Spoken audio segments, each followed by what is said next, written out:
Most people think it's really cool.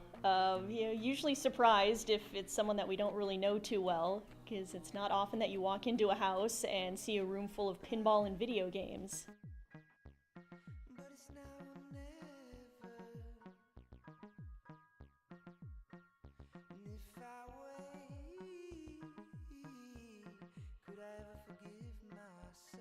I actually met Mike through pinball. We had some mutual friends who they knew he liked pinball and they knew I liked pinball, so they decided to get the pinball geeks together and we just totally hit it off.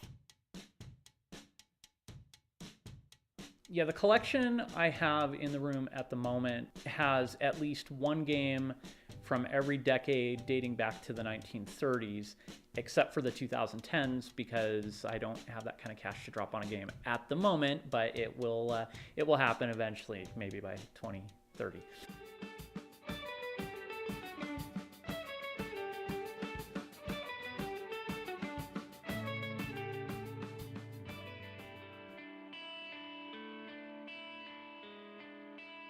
I'm diabetic and I have a condition called diabetic macular edema, which basically means that the macula, which is your center of vision, what you use to see your fine detail, pretty much just disappears. Pretty much everything that I see is peripheral. It's not like it's just blurry, it's just not there.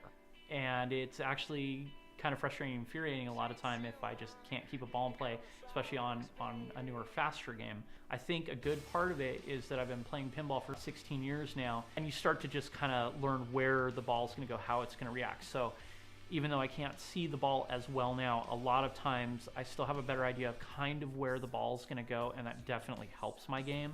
Whereas if I was just learning right now and I'd never played, I'd probably be so infuriated I wouldn't even want to play them at all.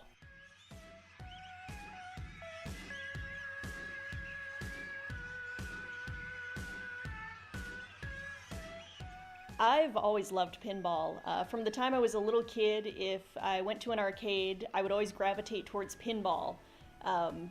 Video games, they all have different rules, you have to figure out how to play them, but for me, pinball was always a constant.